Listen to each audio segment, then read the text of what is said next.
The Xantar Empire had seen countless worlds, countless species bow before their might. Their vast fleet, composed of warships that blotted out the stars, was the envy of the galaxy. Every alien race that had encountered them had been crushed, subjugated, or assimilated. The Xantar viewed themselves as the apex of existence, a perfect combination of intelligence, strength, and technology. On the other side of the galaxy, Earth was nothing more than an insignificant dot, one of the billions of planets orbiting a sun that was merely average.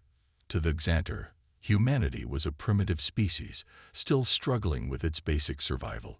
The reports from their scouts painted a picture of a fragmented world, racked by conflict and poverty, but somehow still managing to persist. General Korak, one of the most decorated leaders in the Xantar military, stood before a massive holographic display in the war room aboard the flagship Vanguard. The galaxy map shimmered in front of him, focusing on Earth, a tiny blue orb on the fringes of Xantar-controlled space. "The humans are beneath us," Korak muttered, his voice cold and calculating. "Their civilization is primitive, their weapons outdated. There is nothing to fear." His second-in-command, Vrax, nodded in agreement. "The reports confirm it. They've yet to even make it past their own moon. Their greatest achievement is a few orbital stations that we could easily neutralize in moments." Korak's eyes narrowed as he considered the data. Earth, to them, was nothing more than an irritant. The Xantar's usual strategy was swift, overwhelming, and decisive. They would descend upon the planet, obliterate any form of resistance, and impose their will with the flick of a finger. Humanity would fall into line, just as every species before them had. It was a plan that had worked countless times, but for some reason, a nagging thought persisted at the back of Korak's mind. He pushed it aside. This time would be no different. They would be invincible.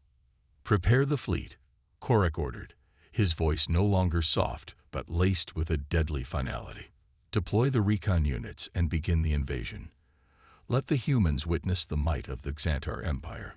On Earth, the news of the impending alien invasion was a distant rumor, whispered about in classified meetings and hidden military bunkers. No one, outside the highest echelons of government, had any clue about the approaching threat. Humanity was caught in its own struggles, civil unrest, environmental crisis, political instability. To the average person, life went on as usual. They were unaware that the fate of their entire species was about to change forever. Dr. Lena Morrow, a renowned astrophysicist working for a private defense contractor, was the first to detect the anomaly. She had been studying deep space anomalies for years, and something about the data she was receiving didn't sit right. Strange energy signatures, unusual readings, almost like an entire fleet was moving, yet they were too far out to be registered by Earth's primary monitoring systems.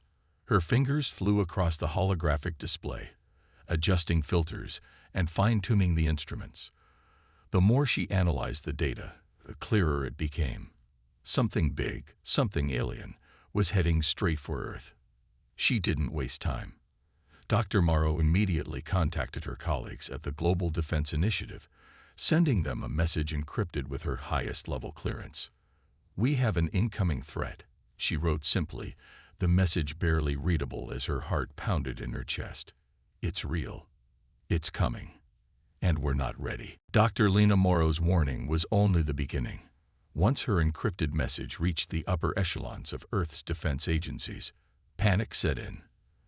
The United Nations called an emergency meeting, and world leaders gathered in a hastily assembled virtual conference. The news was grim. Earth was facing a threat beyond anything they had ever prepared for. Military forces scrambled to assess the situation. Satellites were repositioned and telescopes re-aimed, but the alien fleet remained undetected. It was only when Lena's data was cross-checked with military radar readings that the truth came into focus. The Xantar had already entered Earth's atmosphere undetected, using cloaking technology far beyond anything humanity had ever seen. Within hours, the first Xantar ships appeared in the skies over major cities worldwide. The ships, massive and shimmering, cast a shadow over the Earth below. These vessels didn't just threaten Earth, they were an overwhelming force, poised to crush any resistance without effort. Yet there was something about the appearance of the ships that confused the invading aliens. The Xantar had expected to find chaos and disorder, an easy target for their invasion. Instead, humanity responded with something they had never anticipated: unity. Governments, usually divided and disjointed, rallied together. Across the world, military forces that had once been separated by borders began to coalesce. Nations that had fought bitter wars for centuries set aside differences. The alien invaders had miscalculated one critical factor: the resilience of humanity's will to survive and defend its home. Among the first to recognize humanity's potential for resistance was General James Turner, a retired U.S. military strategist who had spent years analyzing the unthinkable: alien invasion. Turner, now a civilian, had been working on a secret project for years, creating an emergency framework for humanity's defense against unknown extraterrestrial threats. When the world's governments asked for a unified response, they turned to Turner. His plan was simple but radical: a global coalition of civilians, scientists, military personnel, and technologists would form an Earth resistance. This resistance would bypass conventional military tactics and instead leverage the one advantage humanity had: creativity. The first challenge was gathering resources, which seemed almost impossible given the overwhelming technological gap between the Xantar and Earth. But Turner knew that humanity's ingenuity would be their greatest asset. The resistance quickly mobilized a network of civilian engineers, hackers, and soldiers, all working from hidden bunkers and scattered bases around the world. Their first objective was clear: survive the initial assault and regroup. Meanwhile, in secret laboratories, Earth's top scientists began to reverse engineer alien technology. The key was capturing any piece of Xantar equipment they could get their hands on, from damaged reconnaissance drones to intact communication devices. Lena Morrow, now recruited into the resistance, worked tirelessly with the team to decode the language of the invaders' technology. A breakthrough came when a hacked Xantar comlink revealed a vulnerability. The aliens relied on sophisticated but flawed energy shields that left gaps in their defenses during charging cycles. Armed with this information, the Earth resistance quickly adapted, creating makeshift weapons capable of exploiting these weaknesses. One evening, as the Xantar's dropships descended to Earth's major cities, the first coordinated human strike occurred. It was small, just a handful of resistance fighters in the forests of Brazil, using homemade energy rifles and improvised explosive devices. The goal was simple: send a message. As the dropships landed, the resistance ambushed one of them, targeting the alien soldiers unloading from the ship. To the shock of the Xantar, a group of humans, barely trained, managed to bring down the first Xantar soldier, a giant figure in heavy armor. The victory was small, but it was a crucial spark. News of the attack spread quickly, lifting the spirits of the human population. If a handful of untrained civilians could bring down a single alien, what could humanity accomplish if they truly united? This thought echoed across the globe, igniting a fire of resistance that no alien force could have foreseen. But not all humans were ready for war. Fear and confusion spread through cities as people tried to comprehend the gravity of the situation. Meanwhile, many world leaders began to question if Earth could hold its own, or if surrender was the only option. In one of the darkest moments, Lena Morrow received a call from Turner. "The world is asking us for answers. They need to know we're not just surviving. We're fighting back, and we need to show them we can win." Lena, her eyes red from exhaustion, but burning with determination, answered without hesitation, "We will fight back. Humanity has just begun." The Xantar expected their invasion to be swift and efficient. Their strategy was one they had used countless times: deploy overwhelming force, crush resistance, and establish control. But they had failed to account for one crucial factor: the human ability to adapt and fight using the very terrain they thought would be their greatest disadvantage. Humanity's victory over the first alien dropship had sparked a revolution of sorts. Across the globe, a patchwork of resistance cells began to form, each group with their own unique approach to combat. Some used the dense forests of the Amazon, others the urban sprawl of megacities, and still more the isolated mountain ranges. The Xantar, relying on advanced technology and overwhelming numbers, were ill-prepared for an opponent who didn't fight in predictable patterns. Humanity's guerrilla tactics became a nightmare for the invaders. General Orcs' frustration grew as each Xantar assault on Earth's cities became more complicated. The resistance wasn't just resisting. They were winning, in small but significant ways. What began as small strikes evolved into organized ambushes, hit-and-run tactics, and sabotage operations that left the Xantar forces reeling. Human ingenuity, born out of necessity, had given them the upper hand. In one notable engagement, a small group of resistance fighters, using stolen Xantar communication equipment, tracked a convoy of alien transport vehicles carrying critical supplies to a forward operating base. With the alien convoy traveling through the deserts of Arizona, the resistance laid an intricate trap. Armed with homemade explosives and energy rifles adapted from captured alien tech, they staged an ambush that destroyed the convoy and sent shockwaves through the Xantar command structure. The supplies, including advanced weaponry, were taken by the resistance, along with valuable intelligence. Lena Morrow and her team of scientists, having grown increasingly adept at deciphering the Xantar's technological secrets, worked alongside military experts to design new weapons that played to humanity's strengths. They took Xantar energy weapons and fitted them onto trucks and drones, turning Earth's outdated military technology into something far more lethal. Using their understanding of alien tech, humans started to neutralize the Xantar's shields and disrupt their communications, making it harder for the invaders to coordinate. But despite these successes, the Xantar were not backing down.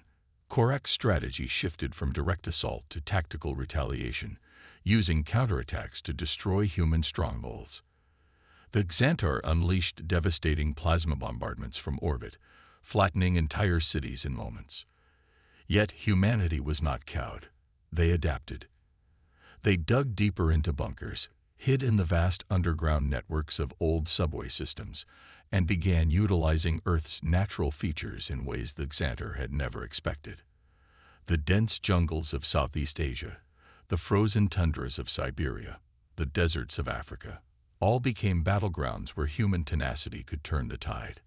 In a particularly harrowing moment, a group of resistance fighters, led by Captain Anna Reyes, a former Special Forces operative, found themselves trapped in the crumbling remains of a destroyed city in the ruins of London. Xantar forces had them surrounded, and escape seemed impossible. But Reyes refused to surrender. She activated an old pre-war radio tower, linking up with nearby resistance cells. Through sheer force of will, the trapped fighters launched a coordinated strike from within the city itself. The Xantar, who had assumed the city was abandoned, were caught completely off guard. The human resistance struck from every direction, exploiting weaknesses in the alien troops' ranks, and in a stunning show of resilience, managed to escape with critical supplies. These victories, while small, were becoming a persistent problem for the Xantar. They had underestimated humanity's ability to not only resist but to evolve as warriors. The Xantar had assumed they would face an easy conquest, a war of annihilation. But instead, they were facing a war of attrition where every human victory, no matter how small, was wearing down their forces. The growing success of the human guerrilla forces began to have a ripple effect. The Xantar's hold on Earth was weakening, and their superior numbers no longer seemed so overwhelming. They had been thrown off balance, their confidence shattered by a race they had dismissed as weak and unworthy of attention. And then, just when the Xantar thought they had gained control, the resistance pulled off an unexpected victory, an ambush in the heart of Paris, one of the most strategic cities in the world, resulted in the destruction of a major Xantar weapons facility. The blast caused a chain reaction that disabled several of the alien fleet's ships, leaving them temporarily grounded. The Xantar were beginning to realize their fatal mistake. Humans were not a primitive species to be crushed in a matter of days. They were a species that, when pushed to the brink, would rise up and fight with everything they had. The invaders had misjudged humanity's ability to adapt and fight back, and now it was only a matter of time before the Xantar would have to confront the one truth they could no longer ignore. They had made the worst mistake of all, underestimating the fighting spirit of humanity. The tide of war was beginning to shift, but humanity's victories were still hard-fought and fragile. The Xantar, realizing the growing effectiveness of human guerrilla tactics, were tightening their grip on the planet. They deployed more sophisticated weapons, using orbital bombardments to devastate major cities, while their ground forces scoured Earth for any remaining pockets of resistance. However, unknown to the Xantar, the human resistance had managed to make a breakthrough that would forever change the course of the war. Thanks to the dedication of scientists like Dr. Lena Morrow, the resistance had begun to reverse engineer captured Xantar technology. The turning point came when a team of engineers led by the brilliant hacker Simon Delacroix successfully infiltrated a crashed Xantar reconnaissance ship in the rugged mountains of New Zealand. The ship had been a rare find, damaged but largely intact, a remnant of the Xantar fleet's initial reconnaissance efforts. Delacroix and his team worked tirelessly to analyze the alien craft, carefully extracting advanced components from the ship's propulsion system, its weapons, and most crucially, its energy shields. The resistance now had its first real opportunity to turn the technological tables on the invaders. Within weeks, the human engineers had constructed crude prototypes using the alien technology, incorporating it into Earth's weapons and defense systems. The first major success came when a group of resistance fighters, armed with Xantar plasma rifles retrofitted for human use, ambushed a patrol of alien soldiers in the outskirts of Madrid. The human fighters were able to penetrate the Xantar's once impenetrable energy shields, taking out the patrol and recovering vital Xantar weaponry in the process. For the first time, the resistance was equipped with technology that could effectively counter the superior Xantar force. Meanwhile, Dr. Morrow and a team of physicists, working around the clock, had managed to decode the Xantar communication encryption. They learned that the alien fleet was using a hyper-advanced quantum transmission system to coordinate their forces, making them nearly impossible to disrupt. But Morrow's team was on the verge of a breakthrough. They had learned enough to send a counter-signal, a virus capable of scrambling the Xantar communications for a brief window of time. It was a risky move, but it could cripple the Xantar's ability to respond to human attacks. The resistance, now better armed, and with access to alien tech, began to shift from reactive tactics to proactive strikes. They formed specialized teams, codenamed Ghosts, that used stolen Xantar tech to infiltrate alien bases and sabotage key infrastructure. These elite units, equipped with cloaking devices and energy disruptors, launched covert missions that crippled supply chains and rendered several Xantar warships useless. As Earth's major cities took refuge in underground bunkers, the resistance began to retake more ground, systematically dismantling the invaders' hold. But the Xantar were not easily defeated. Korak, who had been fuming over the resistance's successes, finally decided that it was time to send in their ultimate weapon, a massive biomechanical construct known as the Xantarian Colossus, a towering, nearly indestructible monster designed for one purpose: to crush any opposition in its path. The Colossus was a combination of alien technology and genetically engineered organic material, a walking terror that could obliterate entire battalions of soldiers with its advanced weaponry and brute strength. As the Colossus descended upon Earth's most fortified cities, the Resistance realized they had only one chance to stop it. They had to find a way to neutralize its core systems, and fast. But the Xantar were now on high alert. tightening their security and using their most lethal weapons to protect their creations. It was during this moment of desperation that the stolen technology came to the forefront.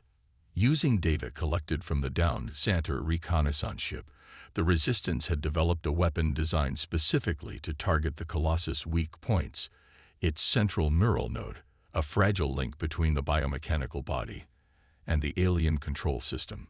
In a daring operation, a squad of Resistance operatives infiltrated the Xantar stronghold in northern Europe, deep within the forests of Norway. The goal was simple: disable the Colossus before it could reach the heart of Europe. Armed with energy disruptors, EMP devices, and cloaking tech, the squad made their way into the heavily guarded base, fighting off Xantar patrols and navigating through tight security measures. After hours of perilous movement, they finally reached the Colossus, which was being prepared for deployment. In a tense standoff, the squad placed their improvised EMP device on the Colossus' central neural node. The device hummed to life, releasing a shockwave that disrupted the Colossus' neural connections. The massive machine, once an unstoppable force, froze mid-step. The Resistance had done it. They had neutralized the Xantarian Colossus. This victory sent shockwaves through the Xantar ranks. The humans, once thought to be defenseless, were now fighting on equal footing. They had turned the tables, exploiting the very technology the invaders had brought with them to Earth. The Xantar, once certain of their impending victory, were now facing a future where they were no longer the supreme force in the galaxy. But General Korak was not finished yet. Enraged by the failure of the Colossus, he vowed to do whatever it took to crush the humans once and for all. He had underestimated them before, but that mistake would not happen again. He would lead the Xantar forces himself in a final assault.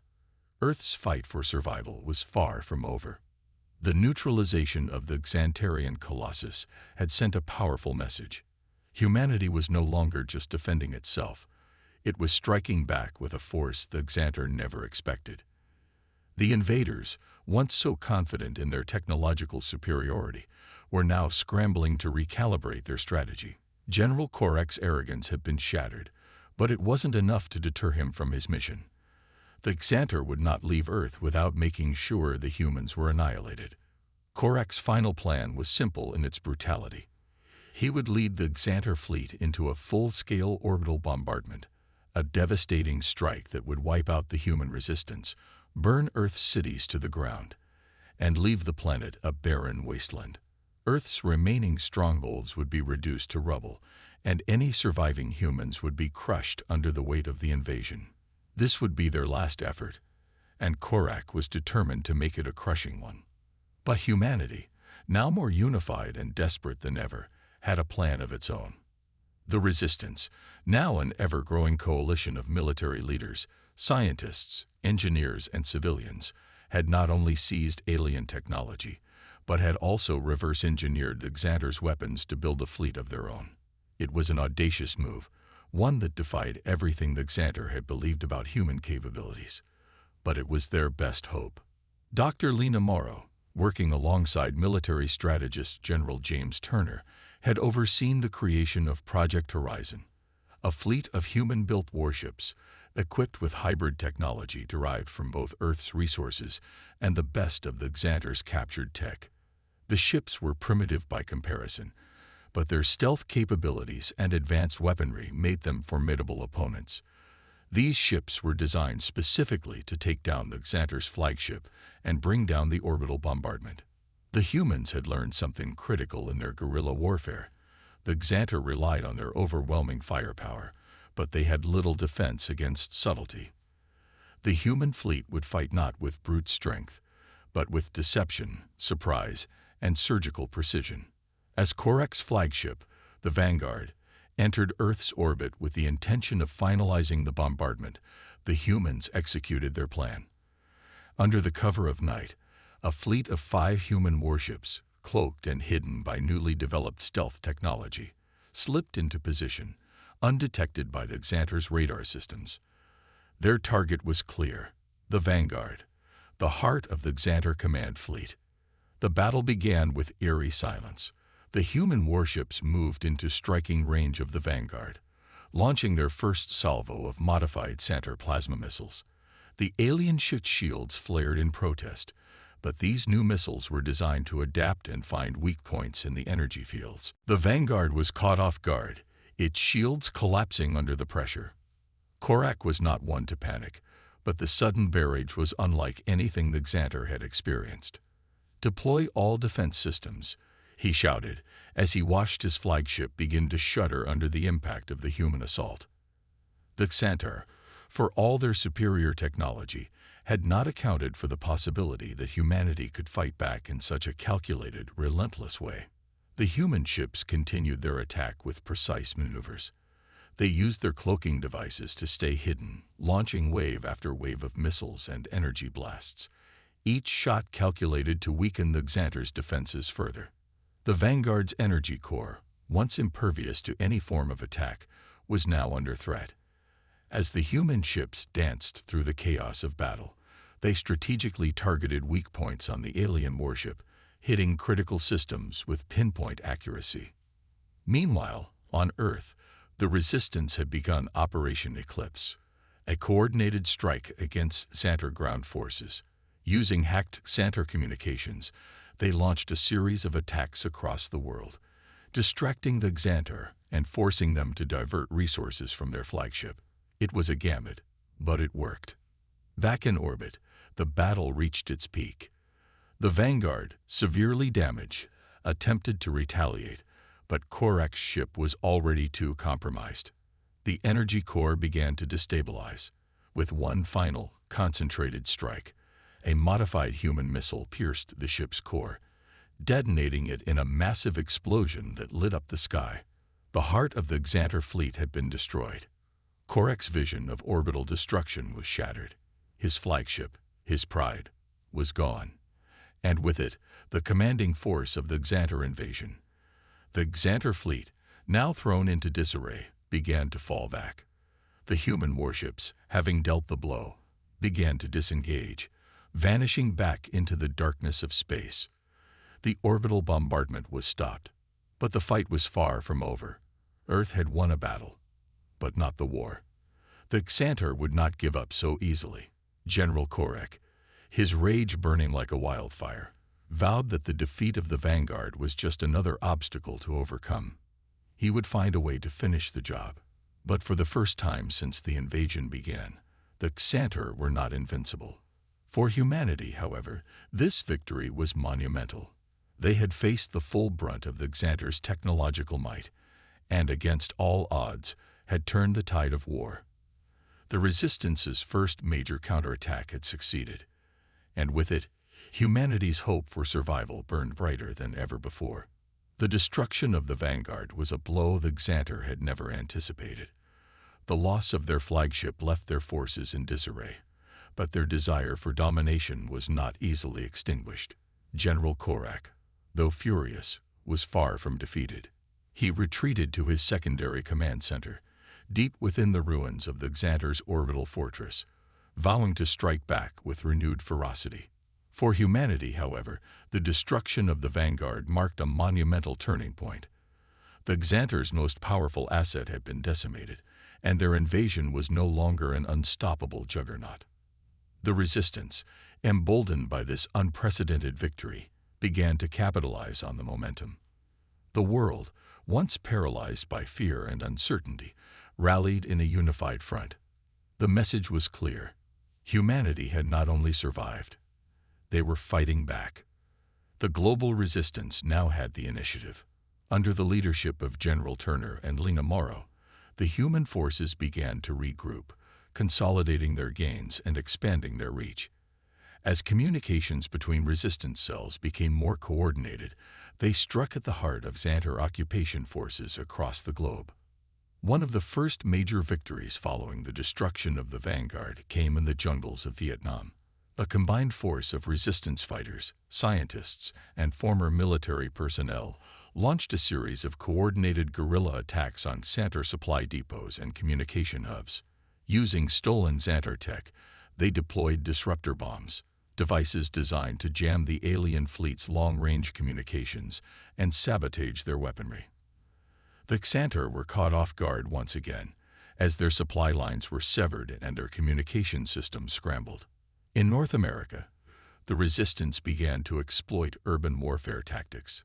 The sprawling, densely populated cities, once thought to be strategic advantages for the Xantar, now became their worst nightmare.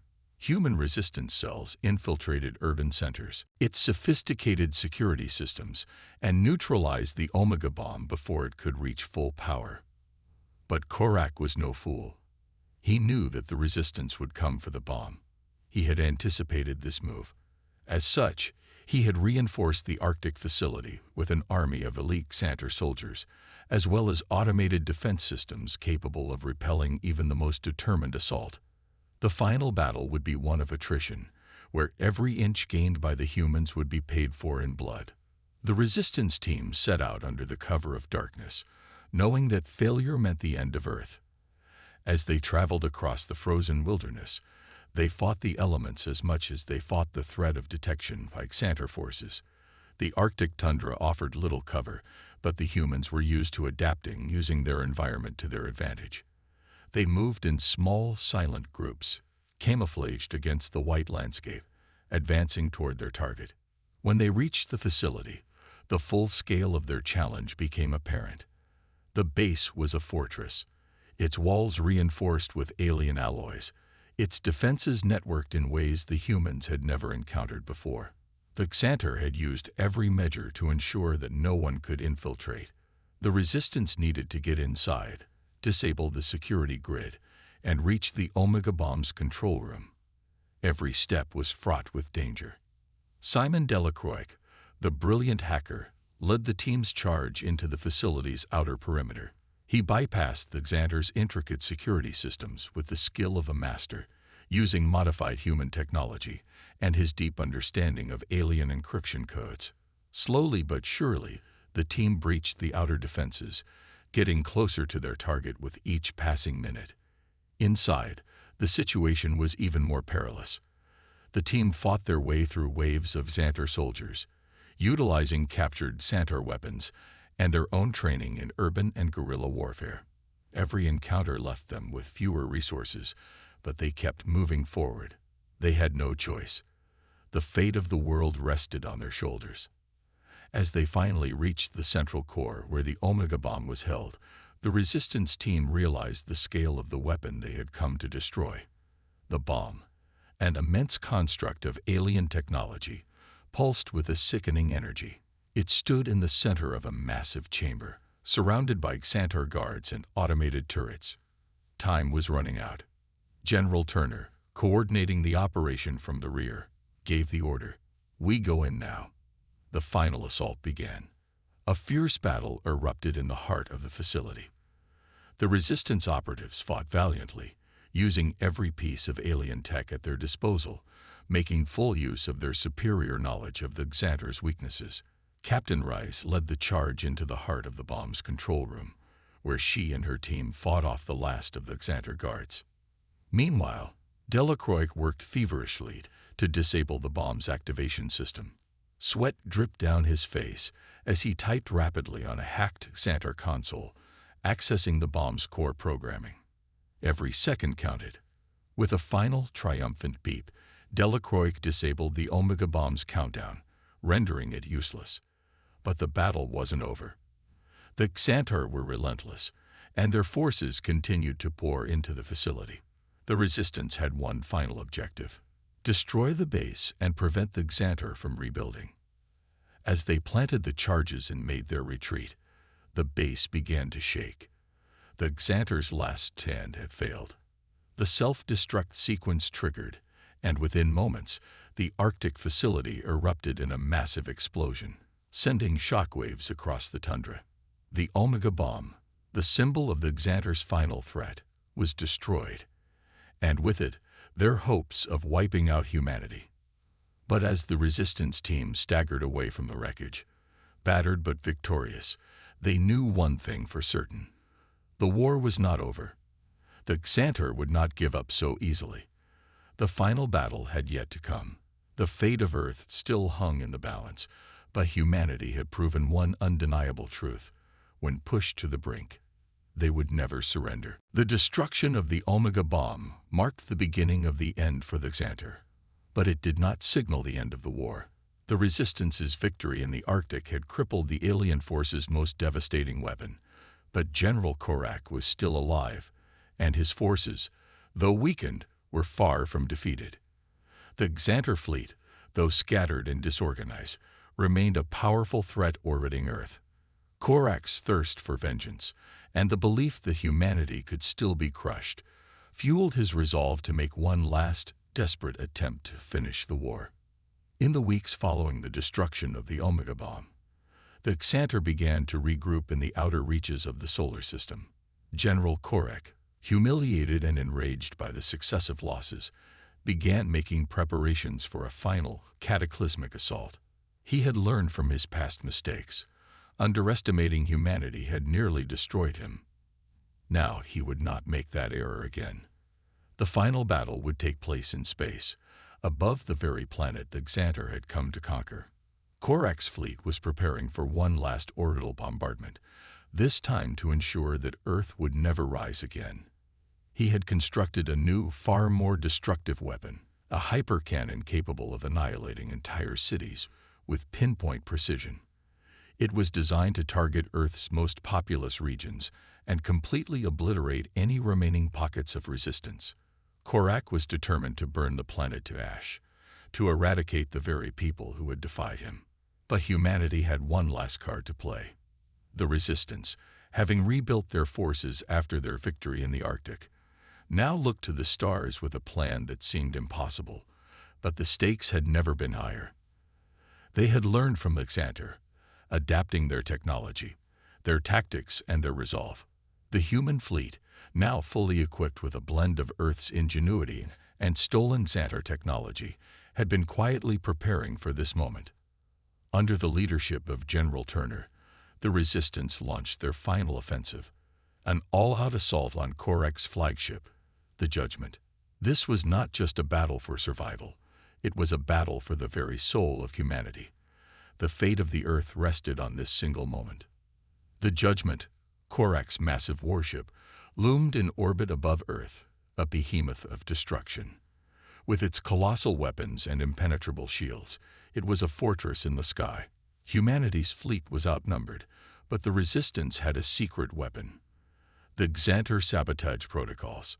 The Resistance fleet had spent the last few months working tirelessly to implant viruses into the Xantar's control systems, destabilizing their fleet's coordination and weapon systems. The human ships, faster and more agile, would use the Xantar's overconfidence against them. The battle in space erupted with violent intensity. The Xantar fleet unleashed its full fury, launching waves of destructive energy toward the human ships. The air crackled with the sound of explosions and energy blasts as the Resistance fought to gain ground. But the humans, fueled by desperation and hope, pushed forward, using their superior knowledge of Xantar technology to strike where the enemy was weakest. As human fighters swarmed around the Judgment, their shields absorbing the worst of the alien bombardment, General Turner's fleet made their move. They bypassed the Xantar's defenses, using stealth technology to approach the warship undetected. It was now or never. Turner's plan was daring: board the Judgment, disable its weapons, and disable the hypercannon before it could fire. Leading the charge was Captain Ananias, who piloted a small, heavily armed vessel toward the Judgment's core. Her ship dodged incoming fire, narrowly avoiding blasts as she led her team of elite soldiers toward the heart of the flagship. As they entered the heavily fortified interior of the ship, a brutal firefight ensued. The Resistance soldiers fought their way through corridors filled with Xantar defenders, their combat training and alien tech allowing them to hold their own against the technologically superior invaders. Meanwhile, Dr. Morrow, working from a command center aboard the human flagship, coordinated the attack, feeding critical information to the ground forces. She had been instrumental in decoding the Xantar's control systems, and now her knowledge was crucial to shutting down the weapons that threatened Earth's very existence. with Korrek's flagship now surrounded by human death.